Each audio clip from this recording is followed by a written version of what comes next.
ذلك الكتاب لا ريب فيه هدى للمتقين.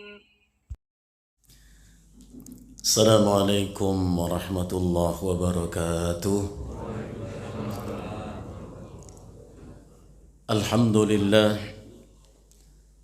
لله الذي نزل أحسن الحديث كتابا متشابها مثاني تقشعر منه جلود الذين يخشون ربهم ثم تلين جلودهم وقلوبهم إلى ذكر الله ذلك هدى الله يهدي به من يشاء ومن يضلل الله فما له من هاد أشهد أن لا إله إلا الله وحده لا شريك له وأشهد أن محمدا عبده ورسوله وحبيبه وأمينه على وحيه أرسله كافة للناس بشيرا ونذيرا وداعيا إلى الله بإذنه وسراجا منيرا بلغ الرسالة وأدى الأمانة ونصح الأمة وجاهد في الله حق جهاده وعبد ربه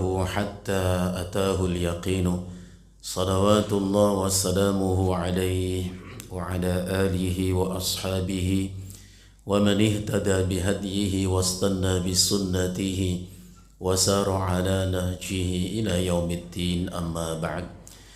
Bapak-bapak dan ibu-ibu, saudara-saudaraku yang saya cintai karena Allah, patut kita untuk bersyukur kepada Allah tabaraka wa ta'ala, dan semestinya memang kita selalu bersyukur kepada Allah. Jangan kita lalai, kita lupa untuk bersyukur kepadanya, sebab Allah Jalla wa'ala pun tak pernah lalai, Allah tidak pernah lupa. Tetapi Allah selalu melihat, memperhatikan dan bahkan memenuhi apa yang menjadi hajat dan kebutuhan kita. Karena membuat kita berhajat kepada sesuatu adalah Allah. Yang membuat kita butuh sesuatu adalah Allah. Dan Allah sudah berikan semua itu untuk kita. Itu dijelaskan Allah dalam firman-Nya surat Ibrahim ayat 34. Allah berfirman, "A'udzu billahi minasyaitonir rajim wa atakum min kulli ma sa'altumuh." Dan Allah telah memberikan untukmu setiap apa yang kau minta, kau berhajat kepadanya. Wa in ta'uddu ni'matallah la tuhsuha. Dan bila pun kau hendak menghitung nikmat Allah, la tuhsuha, tidaklah mampu kau menghitungnya. Yang mampu kita lakukan adalah mensyukurinya. Mudah-mudahan Allah Subhanahu wa taala senantiasa membimbing kita untuk pandai-pandai mensyukuri nikmat Allah. Sebagaimana pesan Nabi, hendaknya kita mengucap di setiap ujung salat kita, ucapkan kata Nabi, Allahumma a'inni ala dzikrika wa syukrika wa husni ibadatik. Allahumma a'inni, ya Allah tolonglah aku, ala dzikrika, agar aku senantiasa mengingatmu, wa syukrika, dan mensyukuri nikmat-nikmatmu, wa husni ibadatik, dan senantiasa beribadah kepadamu dengan sebaik-baiknya ibadah. Amin ya mujibas sa'ilin. Bapak-bapak dan ibu-ibu, saudara-saudara sekalian, Al-Imam At-Tabrani di dalam kitab Al-Mu'jam Al-Kabir, hadis yang ke-3890, menyebutkan satu riwayat yang diterima dari Abu Ayyub Al-Ansari radhiyallahu an. Abu Ayyub berkata, "Ja'a rajulun ila Rasulillah sallallahu alaihi wasallam faqala." Ada seorang laki-laki datang menghadap Nabi sallallahu alaihi wasallam seraya berkata, "Ya Rasulullah, 'allimni wa aujiz." Laki-laki itu mengatakan, "Wahai Rasulullah, 'allimni, ajarkan untukku ilmu ya Rasulullah. Beritahukan kepadaku sesuatu ya Rasulullah, wa aujiz, namun yang singkat-singkat saja." Ada juga yang mengatakan wala tuksir alayya, jangan terlalu banyak apa yang kau sampaikan kepadaku ya Rasulullah, kai a'iyaha, supaya aku bisa memahami, mengerti dan mengamalkannya. Karena yang diminta itu adalah qaulan wajizan, perkataan yang singkat, yang ringkas. Rasulullah pun dalam nasihatnya pendek sekali. Ada 3 poin intinya yang Rasulullah sampaikan. Poin yang pertama, beliau mengatakan idza qumta fi salatika fasalli salata muwatti'. Nasihat pertama Nabi, kalau engkau berdiri di dalam salatmu, maka hadirkan di hatimu perasaan seolah ini salatmu yang terakhir. Apa yang kita rasakan, andai mampu kita hadirkan perasaan seperti itu, maka ini adalah salat yang terbaik yang pernah kita lakukan, salat yang paling khusyuk yang pernah kita laksanakan. Andai bisa menghadirkan perasaan seolah ini salat yang terakhir. Nasihat yang kedua Nabi adalah wala takallam bikalamin ta'tadhiru minhu, jangan engkau mengatakan suatu perkataan pun yang dengannya engkau kemudian merasa bersalah dan karenanya pula kau minta maaf. Ta'tadhir itu menyampaikan berbagai macam perasaan bersalah karena ucapan itu dan minta maaf. Terus ingatkan kita, jangan mengatakan satu perkataan pun yang dengannya kau kemudian merasa bersalah dan meminta maaf karenanya. Kalau sekali-kali namanya manusia ya, bisa terjadi azzallat, ketergelinciran. Jangan dibiasakan. Lempar-lempar kata pernyataan akhirnya minta maaf. Nasihat yang ketiga, wa ajmi'il ya'sa mimma fi aidin nas, tahanlah dirimu dari keinginan untuk memiliki apa yang orang lain miliki. Jadi enggak semua orang punya, kita meski punya, sekedar ingin, namanya manusia, melihat, mendengar. Tapi kita harus sadar, tidak semua apa yang orang miliki kita harus miliki. Maka Allah ingatkan kita dalam firman-Nya, a'udzubillahi minasyaitonir rajim, wa la tatamannaw ma faddalallahu bihi ba'dakum ala ba'd. Masya Allah. Allah ingatkan kita, jangan kalian berangan-angan untuk memiliki apa yang Allah berikan kepada sebagian kalian. Ini kalau orang punya apa, kita nggak mesti punya seperti orang itu. Mungkin dia butuh dan dia mampu, maka dia wujudkan keinginan dan kebutuhan itu. Jadi membuat kita sengsara itu bukan karena kurangnya nikmat Allah untuk kita. Banyak nikmat Allah. Yang membuat kita susah itu selalu pingin apa yang orang punya, itu loh masalahnya. Nah, dari 3 nasihat ini kita ambil poin yang kedua saja supaya nggak terlalu panjang bahasan kita ya. Apa tadi poin yang kedua? Rasulullah mengatakan wala takallam bikalamin ta'tadhiru minhu, jangan engkau mengatakan perkataan apapun yang dengannya kau merasa bersalah dan meminta maaf pula karenanya. Makanya sebelum berbicara Rasulullah nasihatkan kita harus memperhatikan perkataan kita. Rasulullah mengatakan man kana yu'minu billahi wal yaumil akhir falyaqul khairan aw liyasmut. Siapa yang beriman kepada Allah dan akhir, hendaklah mengatakan perkataan yang baik dan atau diam. Apa artinya? Sudah ditimbang-timbang ucapan itu. Bahkan Al-Imam An-Nawawi rahimahullah, ya, andai ucapan yang kita ucapkan itu lebih besar mudaratnya daripada manfaatnya, haram kita katakan itu. Berarti sudah ditimbang itu. Lebih besar mudaratnya daripada manfaat, jangan dikatakan. Bahkan andai ucapan kita itu sama manfaat dan mudaratnya, tidak usah dikatakan. Sampai kita yakin betul bahwa apa yang kita ucapkan manfaatnya lebih besar daripada mudaratnya. Inilah yang diajarkan Nabi sallallahu alaihi wasallam.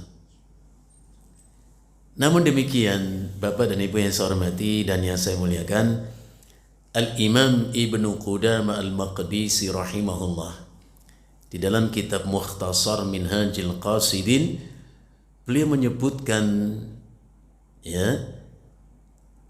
wa annahu wa afatul lisani kathiratun mutanawwi'ah.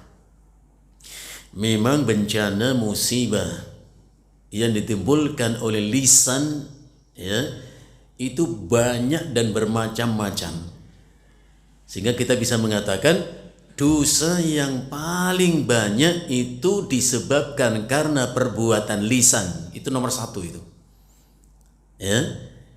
Jadi di antara anggota tubuh kita yang paling banyak mendulang dan mengumpulkan dosa adalah lisan. Masya Allah. Oleh karena itu Rasulullah ingatkan kita, al-muslimu man salima al-muslimuna min lisanihi wa yadi. Seorang muslim adalah apabila orang lain, seorang muslim, saudara muslimnya selamat dan merasa aman dari gangguan lisan pertama. Yang kedua tangan. Masya Allah.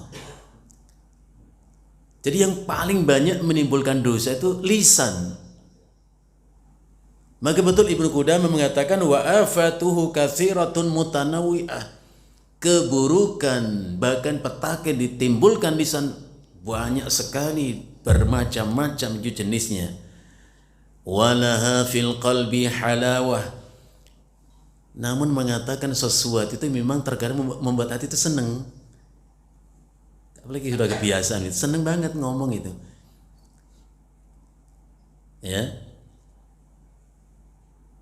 Walaha bawa'ithun minat taba, karena sudah menjadi karakter manusia. Maka Allah dan Rasulnya perintahkan kita banyak-banyak diem. Allah berfirman wa basyir ibadi, sampaikan berita gembira kepada hambaku. Siapa? Yang berhak mendapatkan bisyarah dari Allah. Allah mengatakan alladzina yastami'unal qaul, orang yang senang mendengar perkataan nasihat, didengar dan dicoba difahami, dimengerti, bukan untuk diselisihi gitu loh. Banyak orang tuh wataknya, karakternya suka menyelisihi. Jadi bukannya mencoba memahami gitu. Kalaupun berbeda pendapat itu tentu ada, tapi paling tidak kita tahu di mana perbedaan pendapat di antara kita. Bukan yang penting berbeda gitu. Jadi orang yang mendengar perkataan nasihat fayattabi'una ahsana, dan mengikuti yang baik dari perkataan itu, nasihat itu ikuti. Ulaika alladzina hadahumullah, mereka itulah orang yang Allah beri hidayah. Wa ulaika hum ulul albab, dan mereka itu orang yang cerdas. Ulul albab itu artinya zawil uqul, yang punya akal, mencoba mengerti dan memahami. Termasuk Nabi kita sallallahu alaihi wasallam mengatakan usikum bitaqwallah, aku berwasiat kepada kalian senantiasa bertakwalah kepada Allah. Was-sam'i, kata Nabi, dan mendengar. Mengisyaratkan banyak kita tuh nggak suka mendengar, padahal mendengar itu lebih ringan, nggak banyak menguras energi. Yang ngomong itu ngerasain, makanya dikasih air minum karena tahu itu aus itu ngomong itu. Bapak kan nggak dikasih air kan, karena nggak perlu ngomong, ya nggak aus. Yang ngomong kasih air Pak, 2 lagi, masya Allah. Aku wasiatkan kalian untuk bertakwa kepada Allah dan mendengar, wa ta'ah, dan taat. Jadi dengar, dipahami, ditaati kalau itu satu perintah. Jangan diselisihi. Wala najata min khatariha illa bisumti, dan tidak ada jalan keselamatan dari keburukan, bencana, petaka yang ditimbulkan lisan illa bisumti, kecuali dengan cara diam. Maka Luqman Al-Hakim mengatakan as-sumtu hikmatun wa qalilun fa'iluhu, diam itu merupakan sifat dan sikap yang bijak, namun sedikit orang yang melakukannya. Apa di antara hikmah orang yang senang untuk diam? Diam loh Pak ya, dan mendengar, bukan diam merem ngantuk, bukan. Nah sampai ini merem atau gimana ini? Didengar, dipahami, ada keutamaan. Ya, di antaranya sabda Nabi SAW dalam satu hadis yang diriwayatkan oleh Imam Al-Bukhari dalam sahihnya dari Sahal bin Sa'ad As-Sa'idi radhiyallahu an, Rasulullah bersabda, "Man yadhmanu li ma baina lahyaihi wa ma baina rijlaihi adhmanu lahul jannah." Kurang senang apa kita ucapan Nabi ini? Siapa yang menjamin untukku bahwa ia akan menjaga apa yang di antara kedua bibirnya? Apa itu? Ya lisan. Dan apa yang di antara kedua kakinya, yaitu kemaluan. Siapa yang menjaga dua ini, kata Nabi, azmanu lahul jannah, aku jamin untuknya surga. Masya Allah. Oleh karena itu Abu Darda radhiyallahu an mengatakan, anisfu udunaika min fika, bukankah lisanmu hanyalah setengah dari telingamu? Ya Pak ya, lisan kita itu setengah dari telinga kita. Telinga 2, lisan 1. Apa hikmahnya? Kalau Bapak beritanya kenapa sih Allah cipta untuk kita 2 telinga dan 1 lisan? Jangan Bapak bilang ya ben pantas ya. Ya pantasnya begitu. Bukan, ada hikmahnya. Bukan hanya masalah pantas gak pantasnya. Ya, nah. Mengapa Allah cipta untuk kita 2 telinga dan 1 lisan? Abu Darda mengatakan, litasma'a aktsara mimma tatakallam. Hikmahnya supaya engkau lebih banyak mendengar daripada berbicara. Telinganya 2 nggak difungsikan untuk mendengar. Lisan 1 ngomong aja begitu. Jangan. Bagaimana kalau lisannya 2 telinga 1? Oh lebih ngomong lagi banyak dia itu. Oh lisannya 1 saja, udah 1 diapit 2 bibir lagi gitu kan, masih saja berbicara. Ya, nah. Itu Ustaz ngomong terus dari tadi. Ya kan ada mic. Coba Bapak ambil mic kalau nggak berhenti saya ngomong. Berhenti saya. Nah Bapak Ibu nggak ada micnya ngomong ya. Nanti kalau ada mic, boleh berbicara.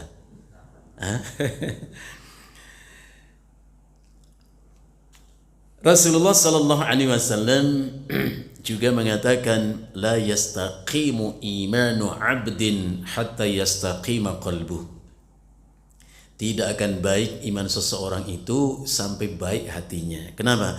Karena hati itu merupakan tempat bersemayamnya iman. Iman itu bukan di lisan tapi di hati. Ya. Jadi tidak akan baik iman seseorang sampai baik hatinya. Nah sekarang bagaimana kita tahu hati kita baik? Rasulullah mengatakan, wala yastaqimu qalbuhu hatta yastaqima lisanu, dan tidak akan baik hati seseorang sampai baik ucapan dan tutur katanya. Jadi kata yang terucap ini cerminnya suasana hati kita.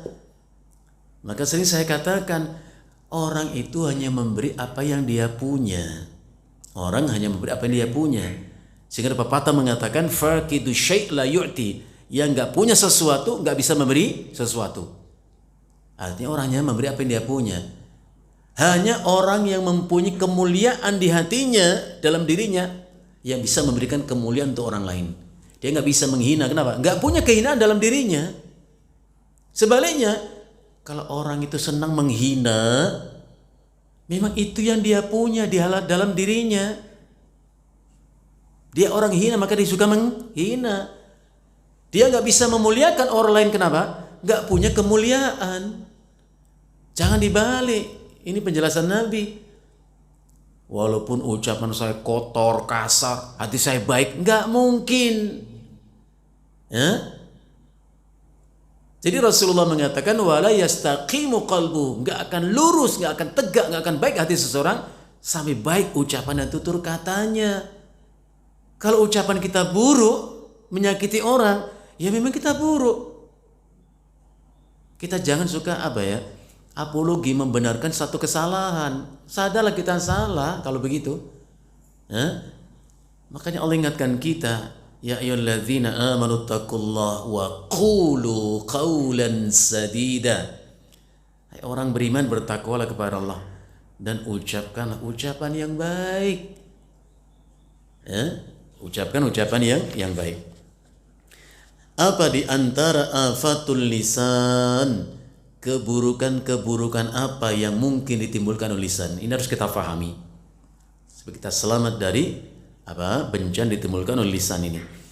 Muallif rahimahullah ta'ala mengatakan di antara afatul lisan itu adalah al-kalamu fima la ya'ni, yaitu senang mengatakan sesuatu yang jelas-jelas tidak bermanfaat baginya. Kita harus ingat ucapan Nabi SAW. Rasulullah mengatakan min husni islamil mar'i tarkuhu ma la ya'nihi. Di antara tanda baiknya Islam dan keislaman seseorang itu adalah ia mampu dan mau meninggalkan sesuatu yang tidak berguna baginya. Perkataan, perbuatan, dia tahu manfaat atau tidak.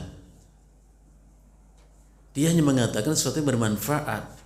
Dia hanya melakukan sesuatu yang bermanfaat, yang tidak ditinggalkan. Karena tidak jarang yang tidak bermanfaat justru menimbulkan mudarat. Menimbulkan mudarat. Dan Allah Subhanahu wa taala memberikan kita waktu yang sama. Dalam satu hari, satu malam, semua kita, siapapun kita, diberi Allah waktu 24 jam. Dikurangi waktu tidur mungkin 8 jam atau kurang, selebihnya kita terjaga. Disitulah kita beraktivitas. Kita berbicara, kita berbuat sesuatu. Lah waktu itu merupakan ra'su malin, itu modal.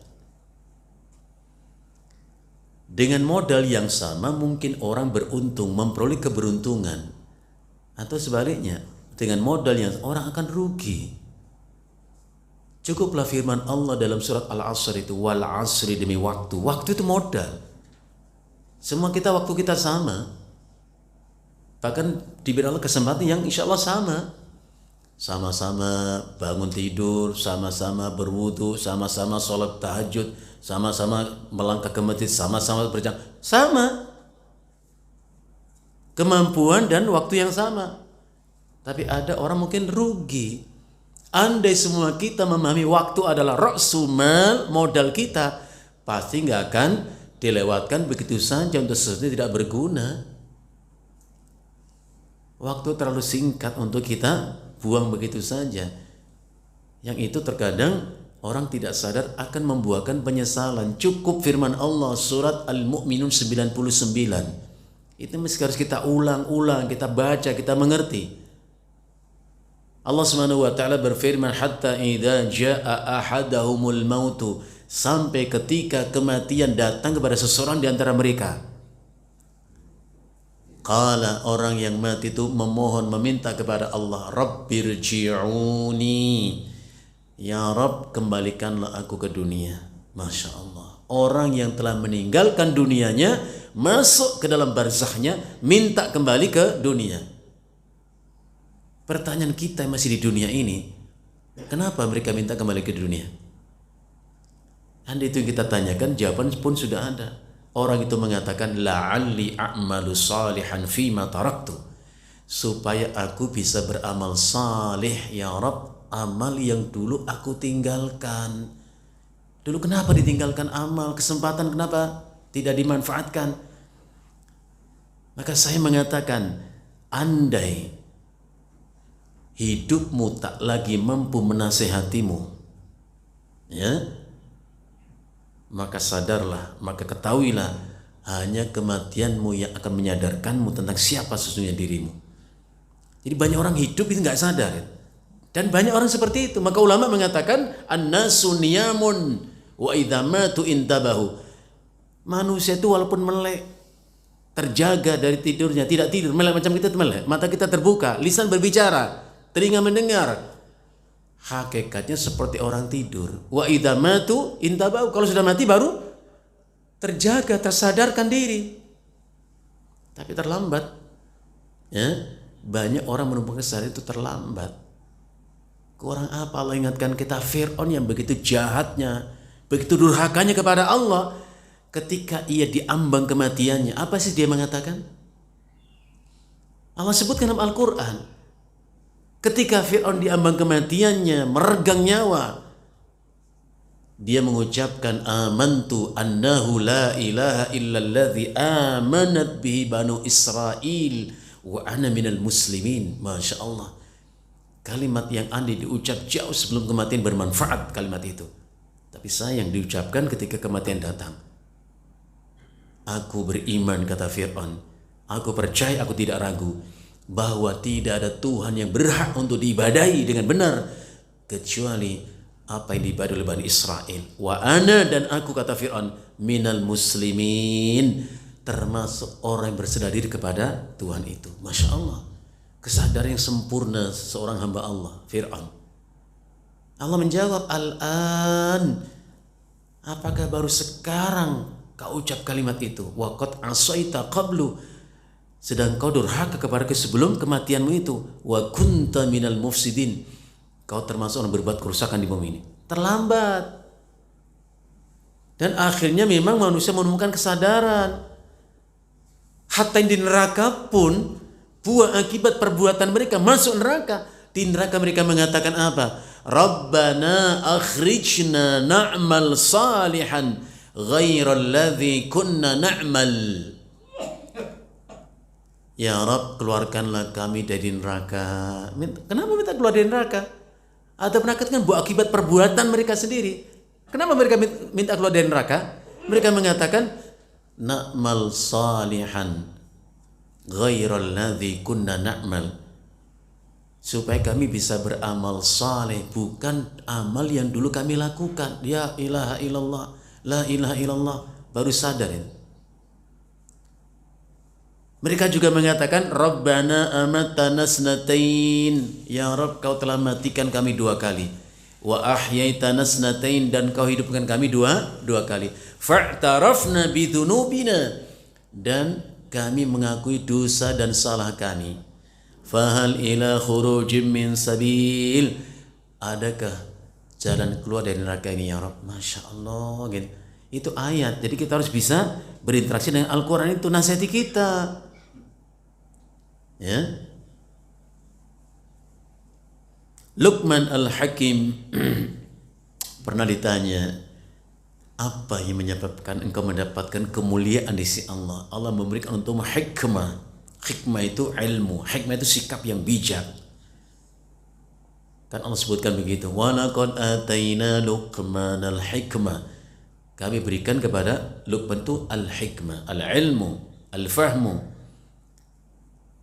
Yang Luqman itu bukan siapa-siapa sesungguhnya. Beliau hanya seorang budak Banu Hashas,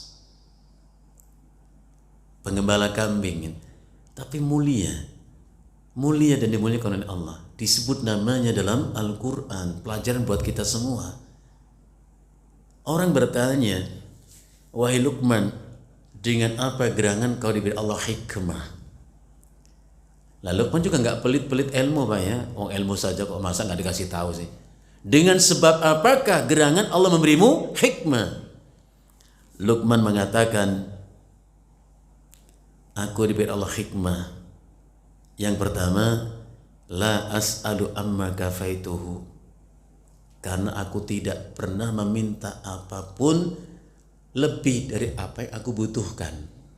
Aku nggak minta kalau aku sudah merasa cukup. Masya Allah, diberi Allah sifat kafaf. Jadi kalau sudah cukup jangan minta lagi. Jadi aku tidak pernah meminta hatta kepada Allah sesuatu yang aku sudah merasa cukup. Ini kalau kita renungkan, kok bertolak belakang ya? Yang masih miskin, yang sudah kaya, sama aja itu, nyari harta itu. Kapan cukupnya coba? Rasulullah SAW mengatakan, qad aflaha man aslama Sungguh beruntung orang yang Islam, berserah diri kepada Allah. Yang kedua, waruziqo kafafan. Diberi Allah sifat kafaf, merasa cukup. Merasa cukup ini. Bukankah suami senang kalau ngasih duit istri? Nih, duit untuk belanja. Cukup? Cukup, alhamdulillah. Kan senang. Di sini ditambah lagi, enggak, ambil aja. Enggak enak kedengarannya kalau cukup. Cukup apaan? Itu kalimatnya enggak enak. Harus belajar menyenangkan suami gitu loh. Ini Pak, nasi uduk sama tempe. Cukup? Cukup. Belajar ngomong cukup kenapa sih? Dan jangan makanya saya suka ingatkan, kalau kita lapar, kalau kita haus, tentu kita butuh apa yang bisa kita makan, kita minum. Kalau Allah mudahkan kita mendapatkan makanan minuman, jangan mengukur dengan selera makan kita. Pasti rewel begitu mah. Lihatlah ini rezeki Allah hari ini untuk kita, syukuri. Ayo kita belajar mengatakan cukup, cukup, cukup. Cukup Pak, nasi uduk saja sama tempe cukup, alhamdulillah. Tapi jangan mukanya gimana gitu ya. Cukup ya ikhlas. Kayak Rasulullah itu loh Pak. Ngomong sama istrinya, hal indaki al-udum. Ada makanan pakai kuah. Udum itu kuah yang berkuah gitu ya, sayur atau apa gitu. Aisyah mengatakan ma'indana, kami enggak punya ya Rasulullah makanan yang berkuah, enggak ada, illal khallu, kecuali cuka. Kan cair juga cuka. Ya? Bagaimana reaksi Rasulullah? Hadli, bawa sini. Rasulullah makan pakai cuka itu. Habis itu tersenyum sambil mengucapkan ni'mal udumu khallu. Sungguh nikmat makan dibubui dengan cuka. Antum jangan tanya, Ustaz, jangan-jangan cuka Arab itu beda sama cuka Jawa. Sama asam, Pak. Emang gula Arab beda sama gula Jawa? Sama manis. Tapi begitulah Rasulullah. Ya, coba nanti habis ini pulang itu. Enggak ada, Pak. Ada soto, rawon, enggak ada juga cuka. Apa bilang? Cuka. Jangan belajarlah ya. Apa yang kita terima, belajar Pak, Ibu belajar. Maka saya bilang sama ibu kalau diberi suami duit, jangan ngelihat warna duitnya atau angkanya. Tengok wajah suami begitu tulus memberi, gitu loh. Ibu suami kalau ngelihat apa? Ini Ibu, ini mah uang belanja. Ibu tengok siapa? Apa yang Ibu tengok? Duitnya di tangan suami itu atau wajah suami? Ini wajah tulus banget. Tulus ikhlas, Ustaz, ikhlas ya ikhlas. 50.000 mana cukup. Ya jangan begitulah. Bapak juga begitu. Kalau lagi banyak kasih banyak. Ini punya banyak kasih sedikit, punya kasih sedikit. Janganlah, jangan pelit-pelit amat apa?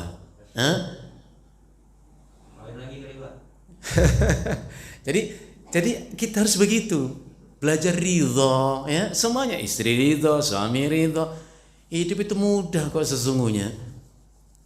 Tadi saya sampaikan, susahnya kita gara-gara itu tadi nggak ada kata cukup. Rasulullah mengatakan, bahagia mulia orang Allah berikan sifat kafaf. Kafaf itu cukup. Yang ketiga kata Nabi, wa qanna'ahu Allahu mimma atahu, dan Allah memberikan sifat qanaah, sifat puas. Cukup baru puas, gitu loh. Biar Allah sifat qanaah. Luqman mengatakan itu. La as'alu amma kafaitu. Aku tidak pernah meminta sesuatu yang sudah merasa cukup. Kalau kita gimana Pak ya? Cukup enggak ya? Kok enggak cukup mulu ya? Ya, Masya Allah ya. Yang kedua kata Luqman, wala atakallamu bima la ya'nini, dan aku tidak pernah berkata apapun kecuali bermanfaat bagiku. Kita harus belajar. Jangan banyak bicara, orang sakit hati, orang marah. Kita minta maaf, kita nggak bisa paksa orang memahami maksud kita. Maksud saya nggak begitu. Kenapa kita jadi repot sendiri mengklarifikasi ya enggak? Jangan. Walaupun kita nggak sengaja kan bisa ditimbang-timbang. Ini orang menyakiti atau tidak? Orang tersakiti atau tidak? Subhanallah, kurang indah apa Rasulullah mengatakan, mengajarkan kepada Mu'adz bin Jabal radhiyallahu anhu. Kuffa 'alaika hadza, kata Nabi. Jaga lisanmu. Karena tak ada arti apa-apa ibadahmu, semua kebaikan kalau kau nggak bisa menjaga lisan. Maka Rasul menyebut lisan itu adalah milaku, al-milak, yang mengendalikan semua kebaikan kita. Rusak ibadah kita kalau lisan kita nggak terjaga. Akhirnya Mu'adz bin Jabal mengatakan, ya Rasulullah, wa inna la mu'akhaduna bima natakallamu bi. Wahai Rasulullah, apa iya hanya gara-gara lisan yang dengan kami berbicara kami dihadap oleh Allah? Lantas di mana sholat kami, puasa kami, sedekah kami? Masa gara-gara lisan saja kita dihadap oleh Allah? Apa Rasul menjawab? Fakilatka ummuka ya Mu'adz. Saya cari penjelasannya, apa makna kata fakilatka ummuka itu? Al-Imam Al-Hafidh Ibnu Hajar rahimahullah ta'ala mengatakan makna asalnya adalah ya, dhu'atka ummuk, ibumu kehilangan kamu. Itu kata kiasan. Kalau seorang ibu nggak ketemu anaknya dia bingung, itu menggambarkan apa? Kerugian, kesedihan. Itu ungkapan fakilatka ummuka. Artinya Rasulullah menyesalkan ucapan Mu'adz tadi. Kenapa kau tanya begitu? Ya Rasulullah, apakah hanya dengan lisan yang dengan kami berbicara kami disiksa Allah di neraka nanti? Sakilatka ummuka ya Mu'adz. Alaysa yukabbun nasu finnar ala wujuhihim illa khasaida alsinatihim, kata Nabi. Bukankah seseorang itu dicamparkan ke dalam neraka ya Mu'adz, tertelungkup di atas wajah-wajah mereka. Semua itu adalah illa hasaida alsinatihim, buah dan akibat ucapan mereka. Masya Allah. Sampai-sampai Rasulullah mengatakan innal abda la yatakallamu bil kalimati la yatabayyanu fiha yazillu biha finnar ab'ada ma bainal masyriq wal maghrib. Sesungguhnya ada seseorang yang mengatakan satu perkataan. Jadi bahasa Arabnya kata itu kalimat. Kalau kalimat bahasa kita bahasa Arabnya jumlah al-mufidah gitu. Beda ya. Jadi kalimat itu bahasa Arabnya satu kata. Kata diucapkan yang ia tidak memperhatikan ucapannya diucap itu. Al-Imam An-Nawawi mengatakan tidak diperhatikan manfaat mudaratnya baik dan buruknya. Nggak diperhatikan. Dan umumnya kita berbicara seperti itu. Nggak diperhatikan. Apa yang terjadi kemudian? Nabi mengatakan ya zillu biha finnar. Itu menyebabkan ia tergelincir, terperosok masuk ke dalam neraka jahanam. Wal'iyadzubillah. Ab'ada ma bainal masyriq wal maghrib, yang dalamnya lebih dari jarak timur dan barat. Subhanallah. Ini yang pertama. Jadi bencana lisan itu karena mengatakan sesuatu yang tidak berguna. Dan seorang muslim, kata Nabi, nampak baiknya keislamannya bila meninggalkan sesuatu yang tidak berguna. Ucapan, perkataan, perbuatan ditinggalkan. Al-afatu tsaniyah, bencana lisan yang kedua adalah al-khawdu bil batil. Ya, senang mengatakan perkataan yang batil. Ya. Kumpul di tempat orang mabuk-mabukan. Ya, membicara yang enggak bagus itu jangan. Ya, ini namanya al-khawdu bil batil. Termasuk al-khawdu bil batil adalah al-jidal wal mira', senang berdebat.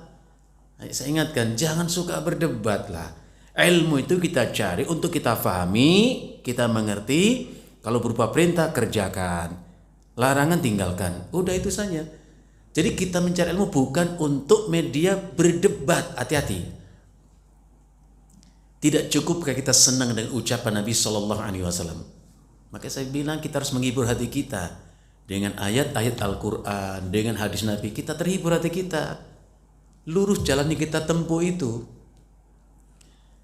Rasulullah SAW bersabda, Ana za'imun bibaitin fi rabadhil jannati.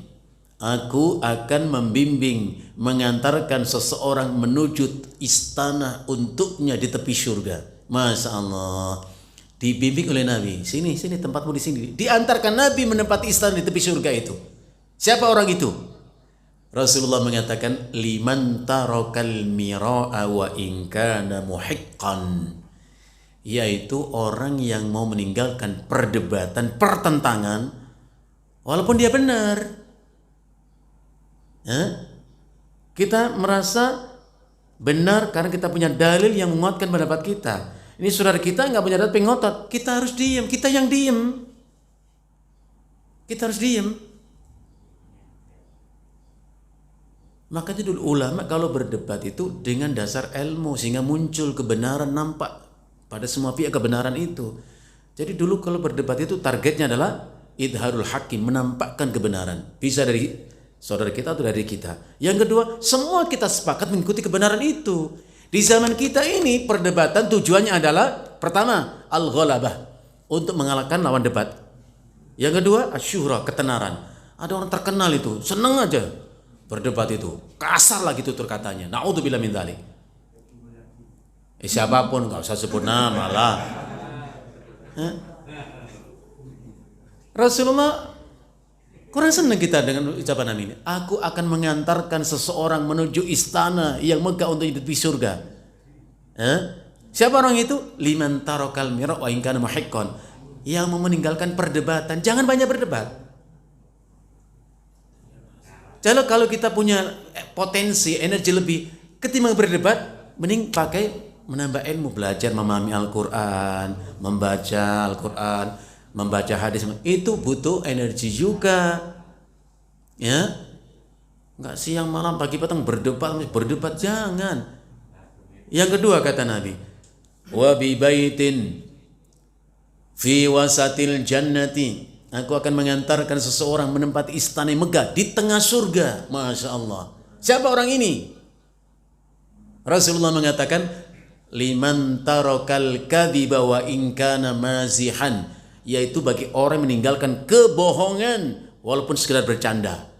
Ini kita kan suka salah. Kenapa bohong gitu? Namanya juga bercanda. Ya Allah, bercanda juga jangan bohong, nggak boleh haram. Tidak berarti Rasulullah nggak suka bercanda. Rasulullah bercanda tapi pasti nggak bohong. Kepada Anas, Rasulullah panggil, ya dzal udhunain, kau yang punya telinga dua. Ya semua orang juga telinganya dua. Itu canda. Bohong? Enggak. Rasulullah suka begitu. Ya dzal udhunain, yang telinganya dua. Ya semua telinganya dua. Ada wanita datang kepada Nabi, diundang, ya Rasulullah, suamiku mengundang kau datang ke rumah kami itu satu perjamuan. Diundang datang ke rumah seseorang. Nabi kok bercanda? Man zaujik? Suami itu yang mana? Fulan. Disebutkan nama suaminya. Oh, suamimu yang matanya ada putih-putihnya itu bukan? Oh, enggak ada. Semua orang ada putihnya. Masih hitam semua atau putih semua. Itu perempuan kok serius pada dicandain sama Nabi kan? Ya, alladzi fi 'ainihi bayadh. Oh, suamimu yang matanya putih-putih. Oh, enggak ada ya Rasulullah. Ada gitu. Enggak ada. Langsung pulang itu perempuan. Nyampe rumah langsung dipelototin suaminya. Kenapa? Kata Rasulullah, matamu ada putih-putihnya. Ya semua juga ada putih-putihnya gitu. Itu canda. Ada perempuan di Madinah, ya Rasulullah, istaghfirli. Wahai Rasulullah, mintakanlah ampunan untukku ya Rasulullah, dan doakan aku masuk surga. Ini perempuan sudah sangat tua renta usianya, udah tua. Minta kepada Nabi didoakan masuk surga, diampuni dosanya. Rasulullah bercanda, la yadkhulul jannata ajuz. Gak ada orang tua masuk surga itu, gak ada. Oh, nangis ibu. Berarti nangis. Pada dicandain Nabi. Nangis itu perempuan. Nabi tersenyum. Ama sami'ti qaul Allah Ta'ala. Emang ibu enggak pernah dengar firman Allah? Nah, itu masalahnya. Emang kau tidak pernah dengar firman Allah? Inna ansha'nahunna insya'a faja'alnahunna abkaran 'urban atraba. Sesungguhnya kami nanti akan mencipta wanita-wanita itu, ya, dan kami bentuk mereka itu dengan satu bentuk, waja'alnahunna abkara. Mereka adalah perawan-perawan yang cantik, luar biasa. Jadi yang tua sekarang nanti nggak tetap tua, muda lagi kata Nabi. Dikembalikan ke usia pertengahan. Sebagian riwayat mengatakan umur 30-35 tahun, usia energik. Bayangkan, udah beriman, beramal saleh, capek-capek masuk surga, tua seperti ini, gigi sudah begini. Allah katakan kulu washrabu, ayo makan minum. Sakit gigi ya Allah gitu kan. Gimana? Enggak ada nikmatnya di surga lebih itu. Jadi semua dicipta Allah kembali seperti semula, mudah lagi, energik. Ya. Masya Allah ya. Itulah candaan Rasulullah. Dan Al-Imam Ibnu Qudamah rahimahullah ta'ala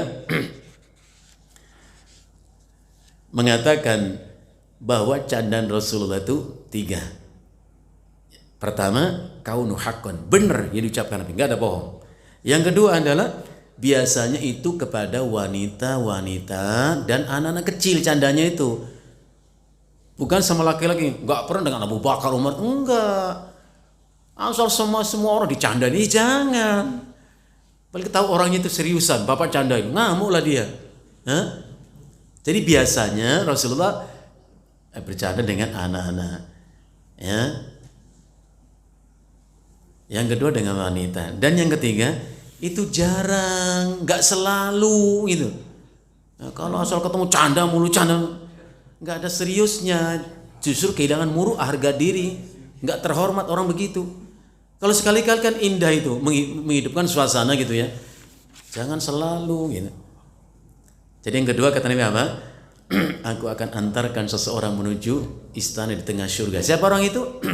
Liman tarakal kadhiba wa in kana masihan. Orang yang meninggalkan kebohongan walaupun hanya bercanda. Bahkan Rasulullah ingatkan kita, wailun, neraka wail. Liman yuhadditsu fayakdzibu liyudhika bihin nas. Yaitu orang yang berbicara kemudian berbohong hanya supaya orang tertawa. Hati-hati, ini hadis sahih. Ya. Jadi Nabi mengatakan wailun lilladzi yuhadditsu fayakdzibu liyudhika bihin nas. Neraka wail bagi orang yang berbicara lantas dia berdusta hanya supaya orang tertawa. Hati-hati. Ya. Dan yang ketiga kata Nabi, wa bi baitin fi a'lal jannati liman hassana khuluqahu. Dan aku akan mengantarkan seseorang menempati istana di tempat yang tertinggi di surga itu. Siapa orang itu?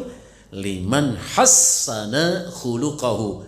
Bagi orang yang selalu berupaya memperbaiki akhlaknya. Jadi kita harus mengupgrade terus, meningkatkan akhlak kita, kemuliaan kita, ya ucapan kita harus ditingkatkan, perbuatan kita ditingkatkan. Dengan apa kita memuliakan diri kita? Ya dengan ilmu tadi. Ya, dengan ilmu kita sempurna iman dan amal saleh kita begitu. Fayambaghi lil insan ayyunkira al munkar. Memang semestinya kita harus merubah kemungkaran, jangan diam melihat kemungkaran. Dengan apa kita rubah? Dengan perkataan, menjelaskan yang benar. Gini loh, kita tuh kadang-kadang kalau melihat orang salah itu langsung dengan amarah kita salahkan, kita hukum. Bisa dengan ucapan. Jangan. Orang berbuat salah, mungkin karena dia tidak tahu itu salah. Nggak boleh diperlakukan seperti yang punya ilmu. Contoh yang paling sederhana sajalah, yang paling sederhana bisa dimengerti oleh kita. Satu ketika Rasulullah duduk bersama sahabat di masjid. Tiba-tiba ada seorang Badawi itu orang dusun, Arabi ya, orang dusun. Itu berdiri dan kencing di sudut masjid. Sahabat ngeliat itu marah. Dihardiknya, dibentaknya lagi, bahkan mau dipukul oleh sahabat itu. Pertanyaan kita, salahkah sahabat? Tidak salah. Karena Rasulullah memang perintahkan kalau kita melihat kemungkaran harus dirubah, jangan diam. Tapi yang menarik untuk kita ambil ilmu di sini adalah Rasulullah mengatakan da'uhu, biarkan dia kencing di situ. Saya membaca ini membayangkan, andai sahabat itu macam kita, pasti kita komplain sama Rasulullah. Ya Rasulullah, bukankah kau perintahkan kami bila melihat kemungkaran harus dirubah, tidak boleh diam. Ini mah kami rubah, kami marah dia. Kok malah kau bilang biarkan. Sungguh kau tidak konsisten ya Rasul. Pasti begitu. Rasulullah dituduh lagi begitu. Ngelihat kemungkaran dirubah. Ini mau dirubah? Rasulullah suruh. Gimana sih? Rasulullah justru mengatakan biarkan dia ke jenis itu. Kenapa? Karena Rasulullah mengerti betul itu orang bodoh. Tahu dari mana dia Rasulullah tahu ini orang bodoh? Ya perbuatan dia itu mencerminkan kebodohan. Maka saya ingatkan diri kita, hati-hati ucapan kita dengan perbuatan kita. Khawatirnya ucapan kita itu mencerminkan dan mempertegas kita itu bodoh. Perbuatan kita memberitahu kita itu bodoh. Kalau orang pintar kan jelas Pak, ada sertifikat akademis, ya, S1, S2, S3, ya, gelar kesannya dia punya. Orang bodoh siapa yang mau sertifikasi Pak? Ada yang mau disertifikat? Dengan dia menyatakan fulan bin fulan bodohnya kuadrat, nggak ada yang mau Pak. Tapi kita dan semua orang tahu kebodohan dari apa? Ucapan. Rasulullah mengerti betul itu orang bodoh, ucapannya perbuatan itu bodoh. Maka beliau tidak perlakukan orang bodoh seperti orang yang berilmu. Dipanggil habis kencing itu. Apalagi orang Arabi kan di zaman Nabi itu Pak, masjid di dalam Amal Nur itu sama, hamparan pasir semua. Jadi orang itu mungkin simpel cara berpikirnya, ngapain jauh-jauh kencing ke kono. Soalnya pasir sini pasir, sama-sama pasir. Beda masjid kita kan beda. Ini karpet luar kan beda, nggak mungkin kencing di sini. Sebodoh-bodohnya orang bodoh, nggak mungkin. Dipanggil oleh Rasulullah, ini masjid. Walaupun hanya hamparan pasir, ini masjid. Nggak boleh buang najis di sini untuk zikrullah, untuk ibadah, nggak boleh. Dia baru ngerti ternyata masjid nggak boleh dikencing, itu baru tahu dia. Jadi perbuatannya tadi bukan karena sengaja, karena dia tidak tahu. Yang nggak tahu dikasih tahu, bukan dihukum. Maka saking keselnya dengan sahabat-sahabat yang marah-marah tadi, dia ngomong, dia berdoa kepada Allah, Allahumma arhamni wa Muhammadan wa la tarham ghairana ahadan. Ya Allah rahmatilah sayang aku dan Muhammad saja ya, enggak usah sayang yang lainnya. Galak-galak itu, kasar-kasar. Itu orang Badawi, orang yang simpel cara berpikirnya. Rasulullah senyum. Kenapa kau persempit sesuatu yang luas? Rahmat Allah itu luas. Kenapa kau persempit hanya kau dan aku saja? Itulah orang bodoh. Kepada sahabat Nabi tadi yang marah-marah tadi diingatkan Nabi, innama bu'istum muyassirin walam tub'atsu mu'assirin. Kalian dipilih oleh Allah untuk memberikan kemudahan bagi manusia, bukan kesulitan. Jadi kalau orang berbuat saja jangan kemudian kita hukum, jangan. Mungkin dia tidak tahu kesalahan itu gitu. Maka dikasih ilmu supaya dia merubah kesalahan dia itu, bimbing orang itu. Maka di sini Ibnu Qudamah mengatakan wa yubayyinu shawab, orang berbuat salah, jelaskan itu kesalahan, dia tahu itu salah, bimbing cara memperbaikinya. Orang disalahkan mungkin dia juga nggak tahu di mana salah saya. Hanya berantem lah kalau udah begitu. Ya. Wa in qabila minhu wa illa tarakal mira. Kalau mau diterima, syukur nasihatnya diterima. Kalau tidak, tarakal mira, jangan berdebat. Malah kita yang marah. Kurang apa saya ini? Udah diingatin baik-baik, masih nggak dengar juga. Lah kita yang marah. Jangan tinggalkan orang itu, lepaskan dia. Ya. Wa illa tarakal mira, tinggalkan perdebatan. Dan ini pun ada kaitannya dengan masalah-masalah ibadah, masalah agama. Tapi kalau urusan dunia nggak ada alasan untuk berdebat itu, nggak ada itu. Itulah adab diajarkan oleh Nabi SAW. Jangan suka berdebat. Jadi ilmu yang kita cari untuk kita faham dan mengamalkannya. Jangan punya ambisi untuk menyalah-nyalahkan orang. Jadi ilmu membuat kita semakin sempurna dalam ibadah kita. Kenapa? Karena Allah melarang kita untuk ibadah tanpa ilmu. Wala taqfu ma laysa laka bi'ilmun. Jangan engkau mengikuti sesuatu tanpa ilmu. Jadi ilmu itu muqaddam, didulukan sebelum kita berbuat dan berkata. Cukup sementara? Sepertinya walaupun belum selesai masih banyak al-afat lisan, bencana yang disebabkan karena lisan. Kesimpulannya ala kulli hal, memang lisan ini harus betul-betul dijaga. Bahkan tadi Rasulullah mengatakan, siapa yang menjamin untukku, ia mau menjaga lisannya, aku jamin untuknya surga. Masya Allah. Jadi banyak ayat dan hadis yang menjelaskan keutamaan hifdzul lisan, menjaga lisan. Ya, maka ada pepatah mengatakan salamatul insani fi hifdzil lisan. Keselamatan seseorang ditentukan oleh kemampuan menjaga lisannya. Kalau orang kita mengatakan lisanmu adalah harimaumu, ya, salah ucap diterkam oleh harimau. Ya, wallahu a'lam bissawab. Bapak dan Ibu yang saya hormati, cukup apa yang kita sampaikan, singkat, mudah-mudahan bermanfaat. Nas'alullah al-'afwa wal 'afiyah. Sallallahu ala nabiyyina Muhammadin wa ala alihi washabihi wasallam. Baik, kepada Bapak Ibu sekalian yang ingin menanggapi atau bertanya, saya kasih 2 sesi. Cukup, silakan. Monggo, silakan. Kalau bercanda yang bohong itu kan dilarang sama Rasul ya. Nah, Kemudian kalau maisa yang dihasilkan dari cara yang bohong gimana? Haram kok. sesuatu yang dilarang untuk dilakukan maka ya dilarang pula untuk didapatkan. Analoginya begini, contohnya begini. Ya. Khamr itu diharamkan untuk dikonsumsi. Diharamkan kan? Haram. Banyak nas seperti itu. Bagaimana kalau kita menjualnya tanpa kita meminum? Pak Haji ada khamr? Ada.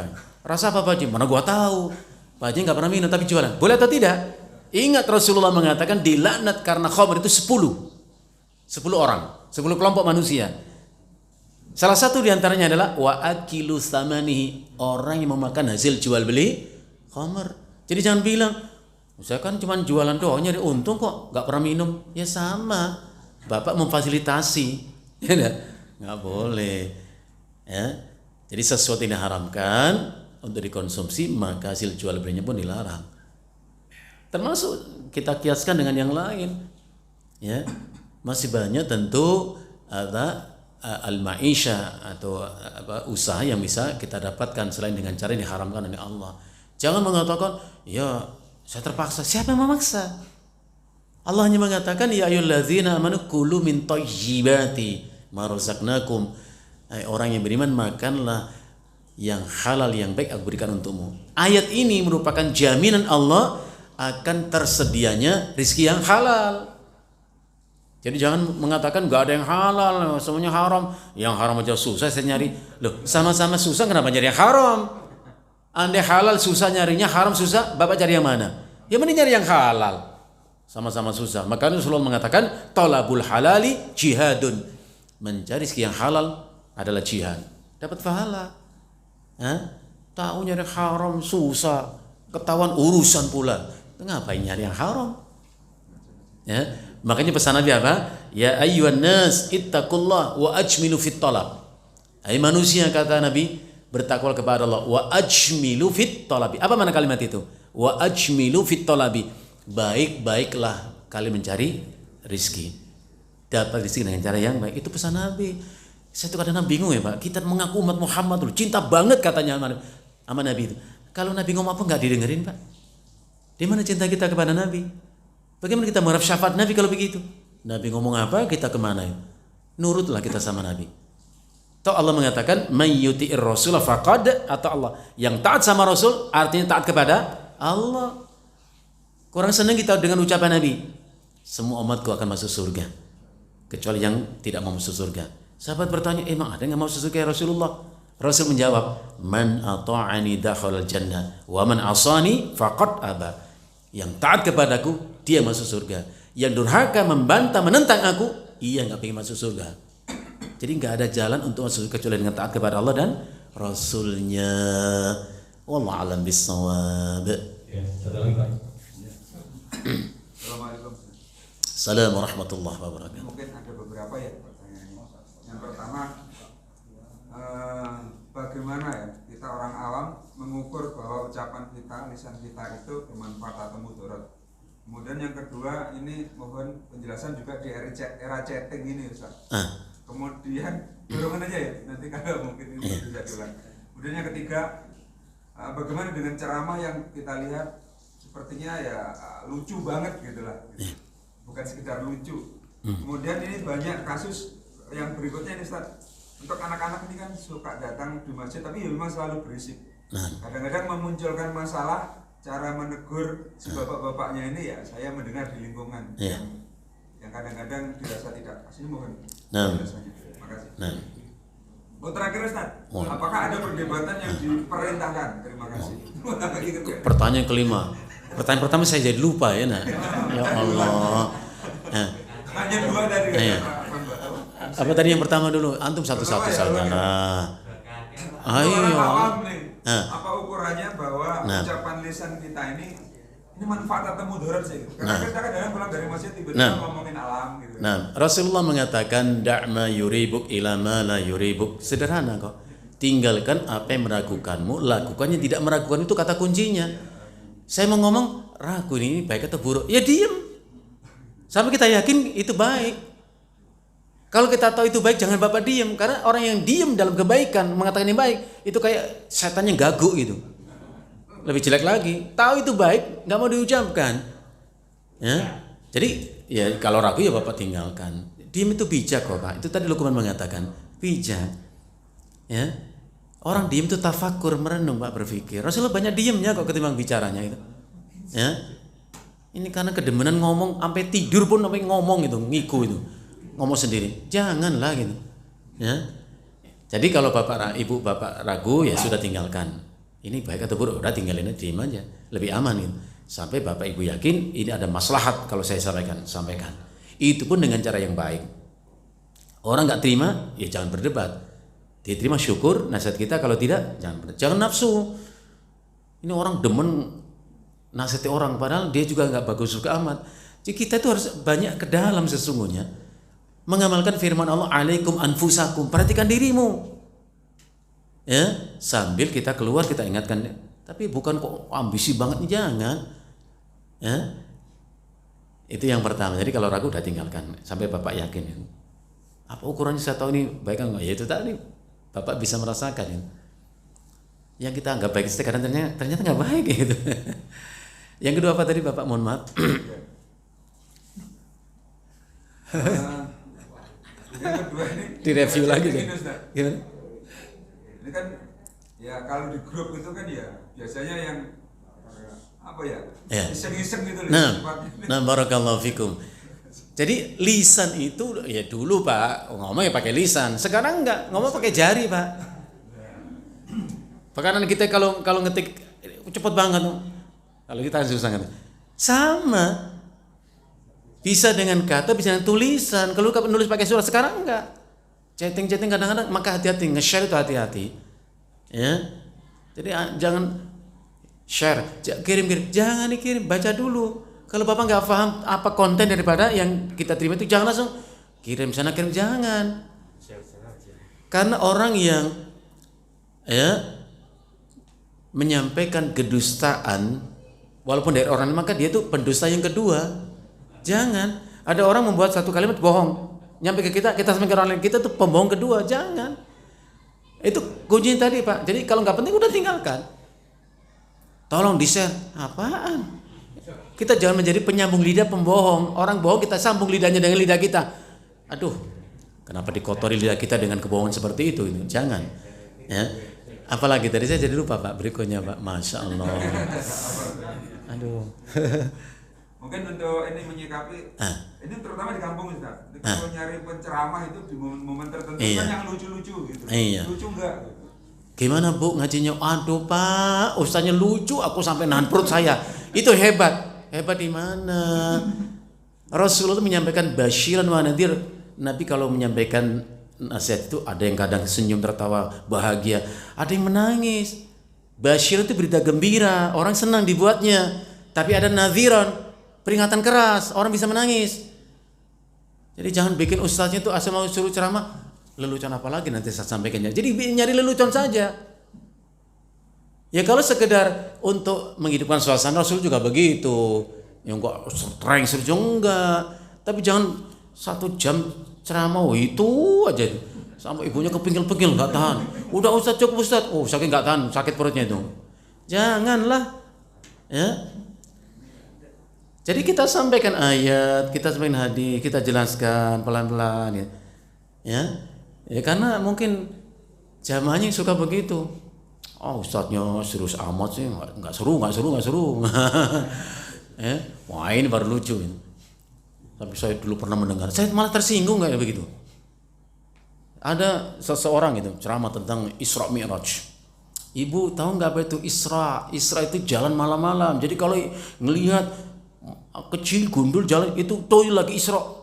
Kurang ajar, ini menghina ini. Ibu senang dengar orang ngomong begitu itu. Nggak lucu yang begitu. Malah senang. Jadi kalau malam-malam ada kecil gundul palanya jalan itu toyo lagi Isra. Ini melecehkan syariat kalau saya bilang. Saya marah kalau begitu itu. Nggak pada tempatnya goyang. Itu kan bicara masalah syariat. Mi'raj itu naik. Kalau bapak naik itu Mi'raj namanya. Allahu Akbar. Saya pergi Pak, demi Allah. Saya pergi waktu itu dari tempat itu. Ini apaan nih seperti ini? Ilmu apa yang bisa kita dapatkan? Lelucon yang tidak lucu. Tapi ibunya senang. Cakap. Allahu Akbar. Rupanya bapak-bapaknya nggak bisa menghibur istrinya. Sehingga butuh hiburan seperti itu. Ya. Janganlah. Rasulullah berbicara tapi pertama benar itu tadi jarang. Jadi yang kelakar aja, canda aja mulu. Janganlah. Ada kali kita serius, ada kali kita juga bercanda. Enggak selalu bercanda Pak. Ya, saya nggak tahu itu salah siapa yang begitu tuh Pak. Salah ustadznya atau memang salah jamaahnya? Ya enggak. Ustadz jangan diulang lagi. Kalau ngaji serius. Terus gimana ya enggak? Wallahu a'lam bishawab. Cukup. Cukup dulu, ini ada 2 cukup. Iya. Cukup Pak ya. Ada yang bertanya Pak? Ayo Pak.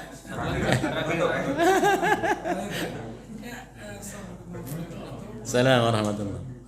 Ini terkait dengan urusan chatting ini juga Ustaz. Nah, Jadi di awal Ustaz bilang salah satu dari bentuk keburukan lisan itu adalah menyelisih. Kemudian kita juga diminta di FB tidak berbantah-bantahan kan begitu. Nah, kalau ada seseorang memposting sesuatu di grup, lalu postingannya itu secara apa istilahnya, secara ilmu yang kita dapati itu merupakan sesuatu hal yang batil. mungkar. Nah, sesuai saran tentunya kita akan melakukan Counter ya. semacam koreksi. Kan? Iya. Nah, Semestinya kalau mereka tetap mempertahankan apa yang mereka posting itu, sikap kita seharusnya bagaimana? Nah. Kita diam. Saya takutnya kalau kita diam aja nanti mereka membiarkan. Ya. Haruskah kita diam? Apa mutlak kita nggak boleh berbantahan? Tidak seperti itu. Ya, kalau kita lihat kemungkinan kita rubah dengan lisan kita nasihati. Tadi sudah kita sampaikan perkataan Ibnu Qudamah tadi. Kalau dia terima, itu yang kita harapkan. Dia perbaiki sikap dia, ya, pernyataan dia. Wa illa tarakal mira. Kalau dia nggak mau ya sudah, kita diam. Bukan nggak berbuat sesuatu, apalagi antum mampu untuk melakukan itu. Mengkoreksi statement pernyataan, antum mampu secara keilmuan, antum mampu lakukan. Itu pun kalau dia mau, dia akan berubah. Kalau tidak, berhenti sampai di situ. Tinggalkan perdebatan, gitu maksudnya. Apalagi Allah berfirman, wa ma 'alaika alla yazakka. Tidak mengapa andai pun mereka tidak mensucikan diri mereka. Nabi begitu kuat hasratnya kepada iman orang yang tidak beriman itu, orang kufur itu. Nabi berharap agar mereka itu beriman. Allah tegur. Tidak mengapa Muhammad andai pun mereka tidak beriman. Jadi Bapak orang melakukan menyampaikan opini dengan narasi yang memang salah, mungkar Bapak bilang. Ini kalau saya diam, nggak mungkin. Bapak jangan diam. Apalagi Bapak mampu melakukan counter opini itu, lakukan. Harapan kita orang itu kembali kepada cara yang baik, yang benar. Dia terima, alhamdulillah mau kita begitu. Jadi begini, kita menasihati orang itu jangan untuk tarofu, untuk menunjukkan kita pintar, jangan.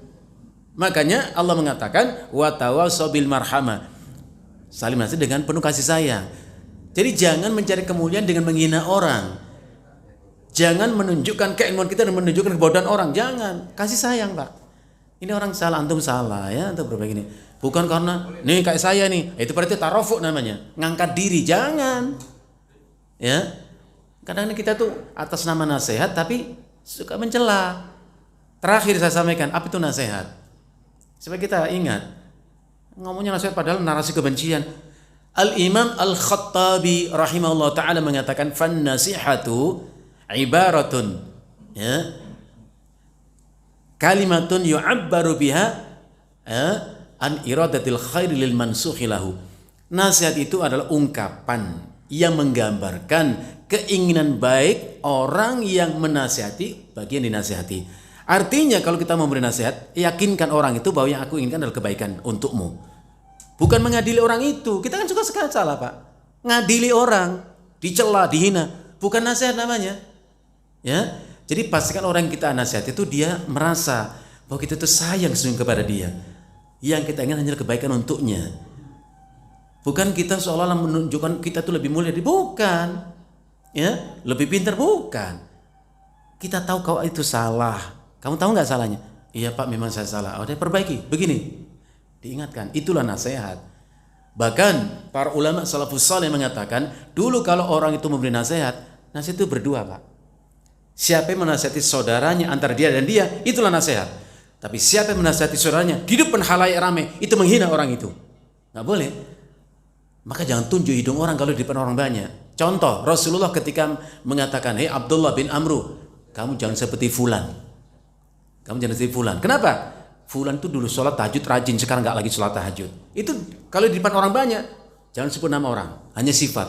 Kalau berdua, boleh kita sebutkan. Kamu jangan beginilah. Berdua apa? Nah, sekarang nasihati orang, sebut namanya, di-share kemana-mana. Menghina namanya, bukan menasihati. Kalau mau datang kepada orang itu, kita bicara langsung dengan dia. Ya akhi takillah, takutlah kamu kepada Allah. Pernyataan itu salah. Ini perang opini, dilempar, orang semuanya tahu. Makanya mohon maaf, saya termasuk yang tidak suka masuk grup karena nggak penting saya masuk ke kita juga.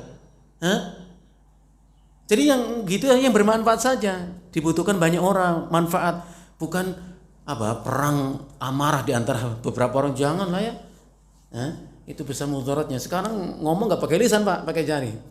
Sama saja orang tersakiti juga ya, enggak? Hati-hati. Kiranya begitu, Bapak. Mudah-mudahan bermanfaat. Waktu kita terbatas. Nah, akhirnya kita kepada Allah bermohon mudah-mudahan Allah senantiasa merahmati dan memberkahi kita semua. Nas'alullah al-afiyah sallallahu ala nabiyyina Muhammadin wa ala alihi wasallam.